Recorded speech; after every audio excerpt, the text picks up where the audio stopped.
Hi, this is John Savage with Unwind Financial, and today I'm going to be talking briefly about budgeting tips for financial success. And as we go through this here, I'm going to be going over each area in short, summary basically.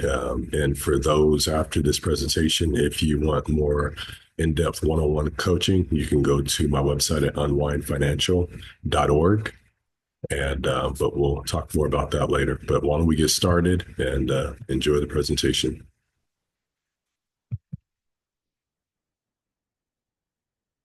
All right. So what we're going to be covering is why to create a budget, how to create a budget, and what your budget should look like, and budgeting tips and value-based budgeting, and then talk about setting goals. So first of all, let's talk. What is a budget? Well, a budget, in summary, I came up with this definition of budgeting is the process of tracking, managing, and accounting for all your monthly income and expenses.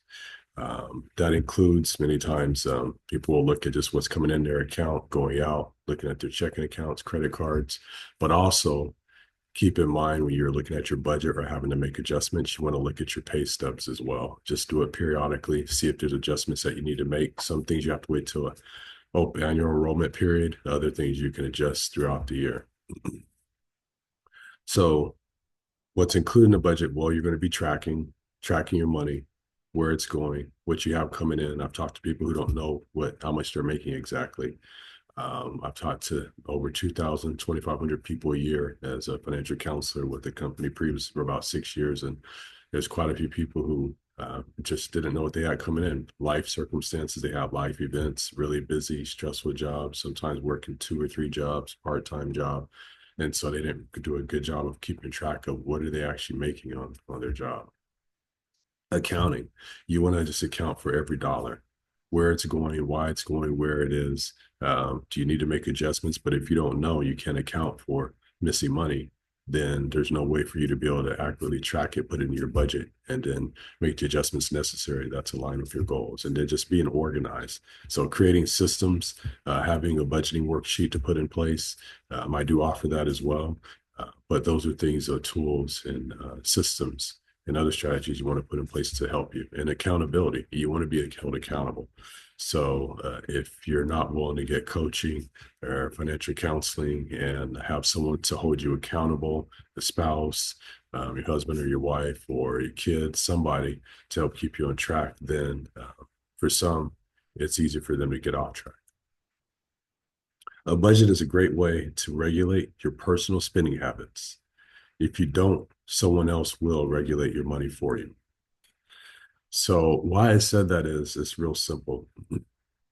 Companies are in the business of making money, right? Growing profits. If it's a publicly traded company, they definitely are there to please the stakeholders.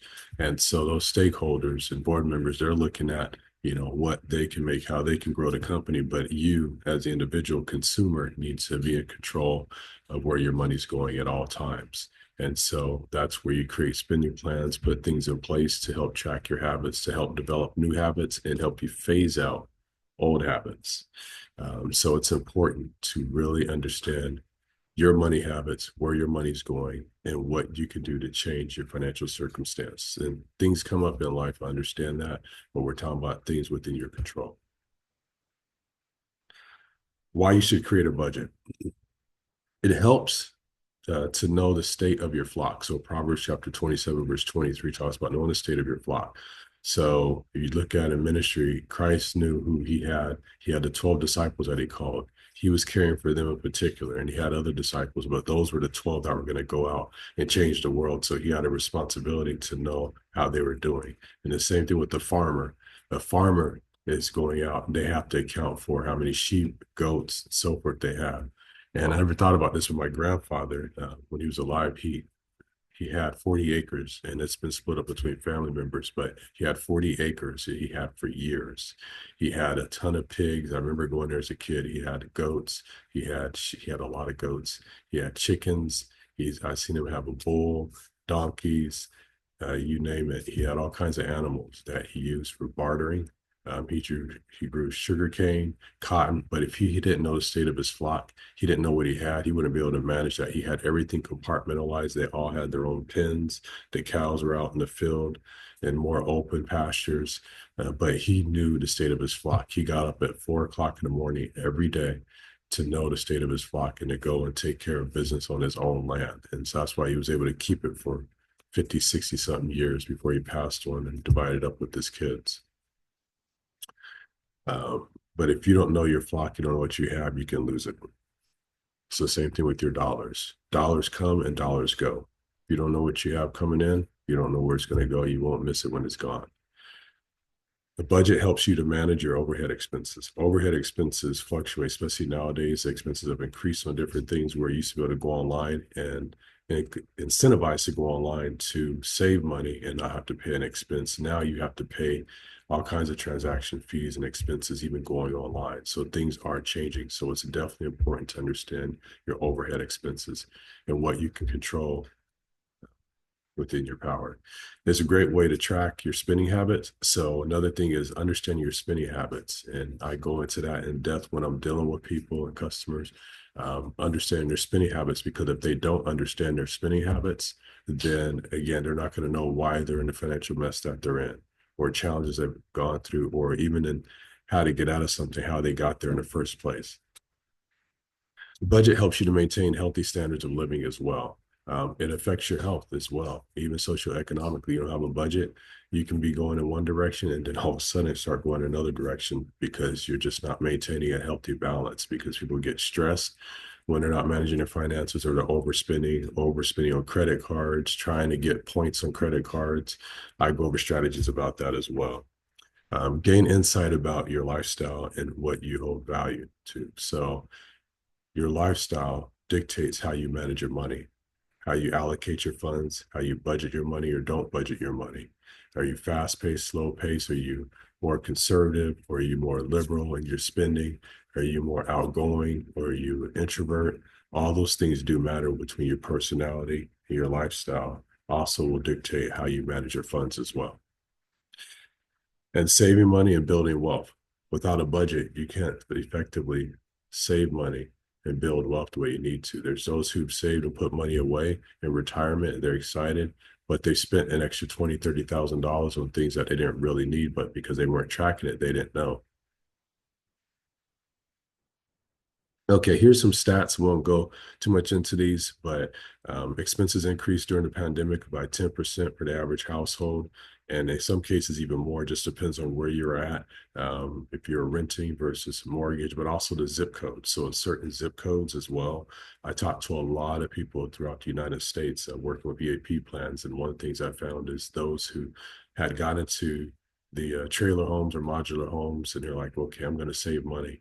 Well, all of a sudden, there were landlords that decided, oh, I have an opportunity. So they literally, in some cases, went up on their lot rent by $1,000, but their mortgage payment on their property they had bought was only $300, $400, $500. So it got really crazy. And then rent expenses increased by 14% on average. I was in California and watched expenses go up astronomically. Even people buying homes were paying an extra $80,000, $100,000 on a home that was not worth that. So they were just spending their dollars, but all it was doing was increasing the commissions for all the real estate agents, brokers, and loan officers who were going to be making money off of the deal, unfortunately. And then some expenses, like I said, are super high, 39%, depending on your zip code. What ended up happening is, in some cases, we won't get into that now, but depending on where someone lived, the property taxes went up quite a bit, $6,000 to $12,000 extra for the coming year. So a lot of people were affected in so many different ways, whether you're renting or a homeowner. It didn't matter. A lot of people were affected, and expenditures just went up across the board. It was just amazing that what happened. And then 70% of monthly income, which included food, transportation, and housing, the total expenses just went up as well. So much has happened, as you guys seen. California, I watched prices in gas go up by $1, $1.50 within 1 week.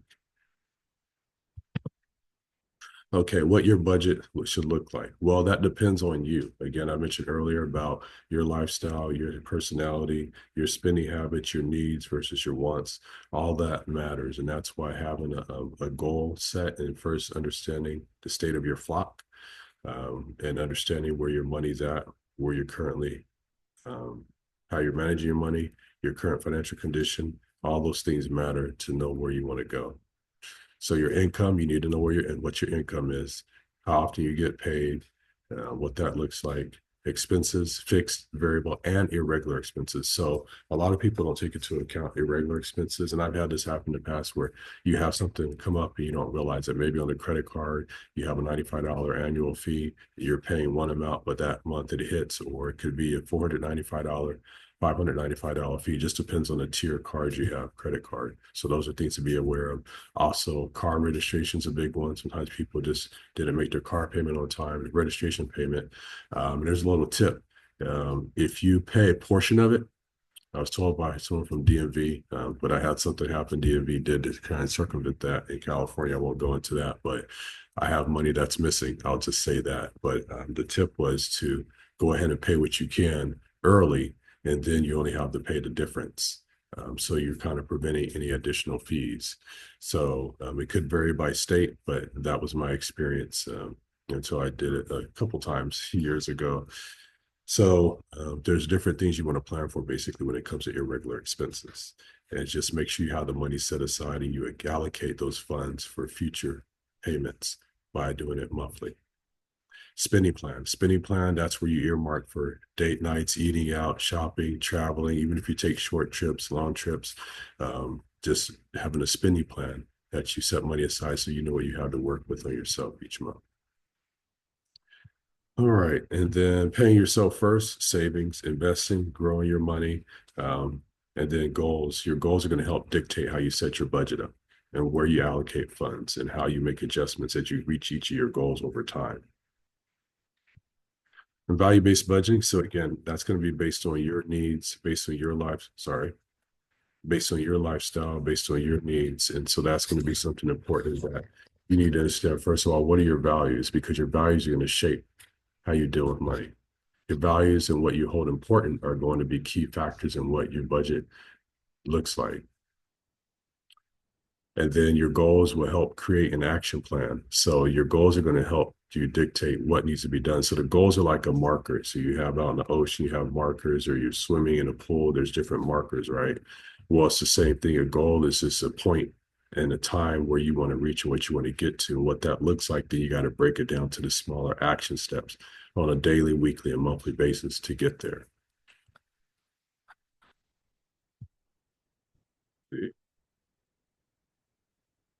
All right. And so to-dos, it's easy to track spending when you have a budget. Stay organized, know where your dollars are going. I mention that again. Assign a purpose for every financial decision you make, because then you're going to assign a purpose for every dollar and have that dollar working for you instead of you working for dollars. Make your money work for you.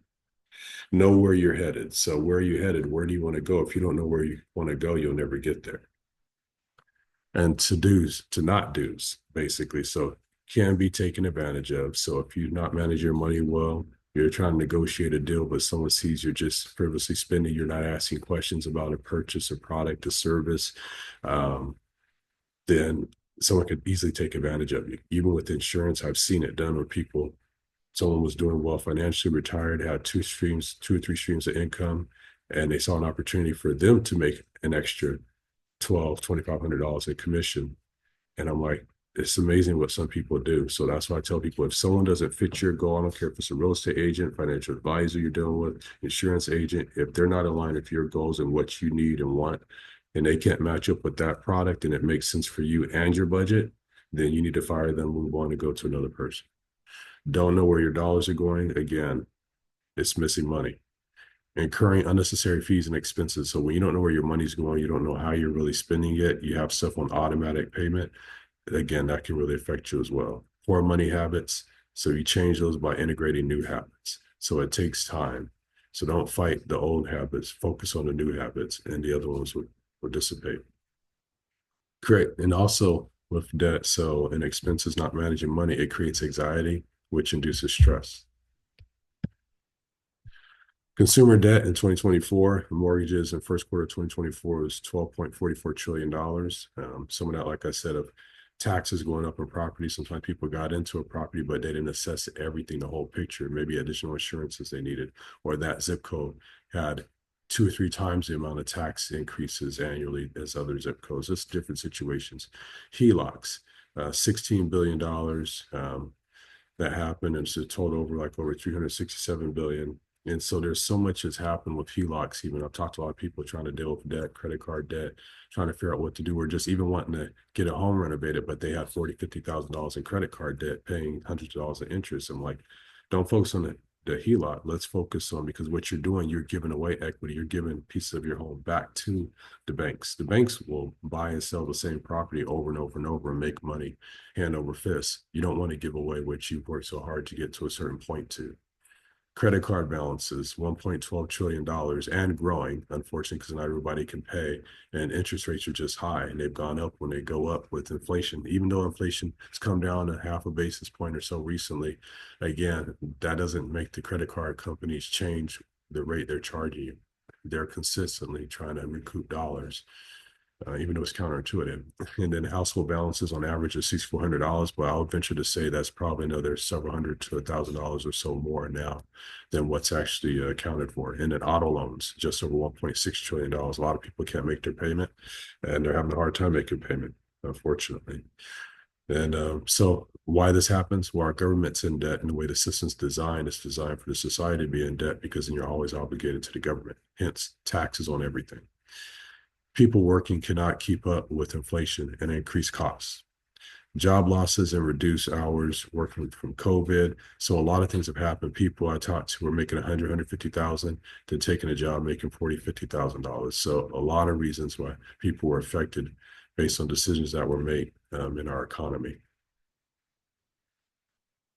So maintain a monthly budget, track your fixed, variable, and irregular expense, like I mentioned earlier. And remember, it's a process. It takes time. It takes time to get into debt. Sometimes it's quicker to get into debt than it is to get out, but it takes time. And as you see, I have here, good habits lead to great outcomes. That takes time. A habit is what? It's something you do over time. So don't be hard on yourself. Just be patient with the process. Save today so you can play tomorrow. Conclusion, track, know where your money is going, budgeting, create a spending plan, and live within your means. You can still do what you want to do, but live within your means. As you increase, you can do more other things you want to do. Set those goals of other things you desire to do over time, and you'll get there.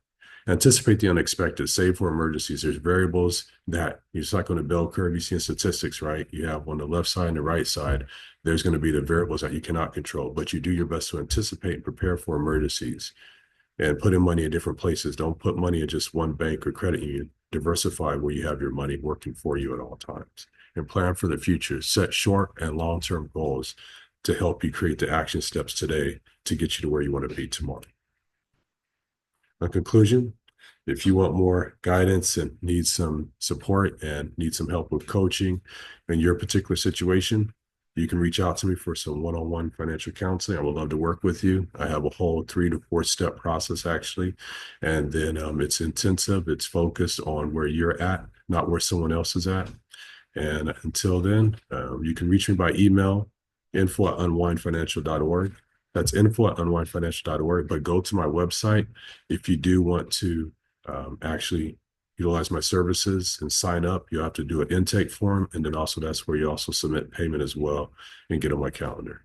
But if you have any issues, you can email me as well. Thank you so much, and until next time, unwind. God bless you.